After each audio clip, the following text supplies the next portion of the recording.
published 17:30 Eastern Daylight Saving Time, the 6th of May 2018, updated 2014 Eastern Daylight Saving Time, the 6th of May 2018. The first really long night with Fergie came 35 years ago this Friday.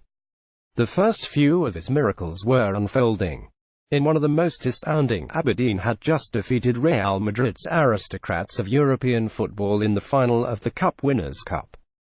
Some inadequate paragraphs of amazement hastily filed to London. I tagged on to a couple of stalwart Glasgow colleagues as they walked from the Alavi Stadium to the team hotel. Sportsmail reporter Jeff Powell pictured with legendary football manager Sir Alex Ferguson. "You may not be that welcome," they warned. "This will be a very Scottish celebration." By the time we arrived, Alex was presiding over the bar. He peered across at us. My pals winced for me. He walked over, stern-faced. He was enjoying the moment.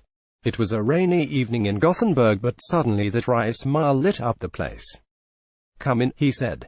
"I trust you can hold your drink." We had bumped shoulders half a dozen times during Aberdeen's phenomenal disruption of Rangers and Celtic's grip on Scottish football. "One of the few English writers who's taken the trouble to come and see us do all this," he told one knot of players. Alex McLeish pushed a whiskey into one hand, Willie Miller a beer into the other. Gordon Strachan growled at the only intruder present from south of the border. "Behave yourself," then chuckled. "Can you believe my wee team?" asked Fergie. Another shaft of withering irony. He knew how remarkable they were, these braw laddies who had put Real away 2-1 with John Hewitt scoring the winner in extra time. Ferguson was thrust into the spotlight when his Aberdeen side beat Real Madrid 2-1 in 1983. Ferguson holds aloft the European Cup Winners' Cup after winning the trophy in Gothenburg, glowed with delight in his men. He took pride in outwitting the legend on the other bench. Alfredo Di Stefano had gone from inspiring Madrid's majestic domination of the early years of the European Cup to managing his successors. "One of the finest players ever to kick a fitba," said Fergie. "It's been a privilege to share this with him. Like me, he doesn't like losing, but he's a gentleman in defeat. For me it was the start of a long journey, witnessing with fascination the ascent of the greatest manager football will ever know, one enlightened by his brilliant intellect and enlivened by cherished moments of challenging company along the way. Those post-match nights of verbal jousting and imbibing in Manchester hotel bars. The first of those after that ugly, financial schism with the masters of the Irish horse racing universe. With loyalties divided in our sporting world by that menacing dispute, some he regarded as friends stayed away. As I turned up, he said, simply, "Good to see you." Today, somewhere down deep in that hospital bed, that Fergie heart is still beating. A heart as strong as a lion's, as steely as the Glasgow shipyards in which his father toiled when needs be. A heart full of love for his family, caring and demanding of his players but unforgiving of fools and those perceived as traitors. Ferguson has a heart as strong as a lion's and as steely as the shipyards of Glasgow, a heart as big as a house but one forever insulated against the fear of hardship which never leaves those of us who come from impoverished beginnings. A heart which never quits and we hope won't be quitting now.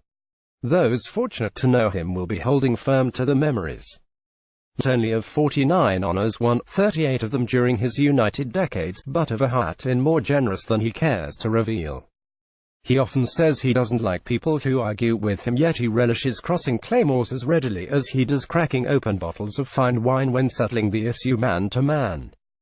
Once, when I had written something he didn't much like, we both attended a function in London before we could have it out. I walked to the top table. He sat implacable. "Talk to Jeff," he was told by Kathy. He looked up, paused, then proffered the handshake. Behind every successful man, a wonderful wife.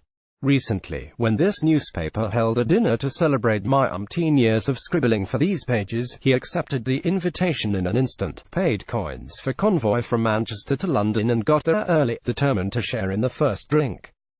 Keep the faith and prayers coming. Believe that any day now he will open those piercing eyes. We reminded ourselves of a time when Jock Stein had been taken quite seriously ill. I asked Jim Rodger, the doyen of Scottish football writers who had more contacts than the national grid, if it might possible to see the Colossus of Celtic in hospital. He said he was going with Fergie the next day. Upon arrival, the message came that Stein was not allowed visitors. The diminutive Roger replied, "Tell the matron it's the wee man here with the great man to see the big man." Fergie was admitted. What did he whisper in his idol's ear? "You're a strong man, Jock. We'll soon have you out of here." So they did. Now it's Fergie time. Not for one of those late winners as he taps his wristwatch, but time to stay as strong as he has ever been.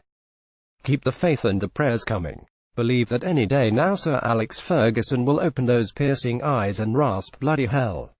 All these obituaries are more than a wee bit premature.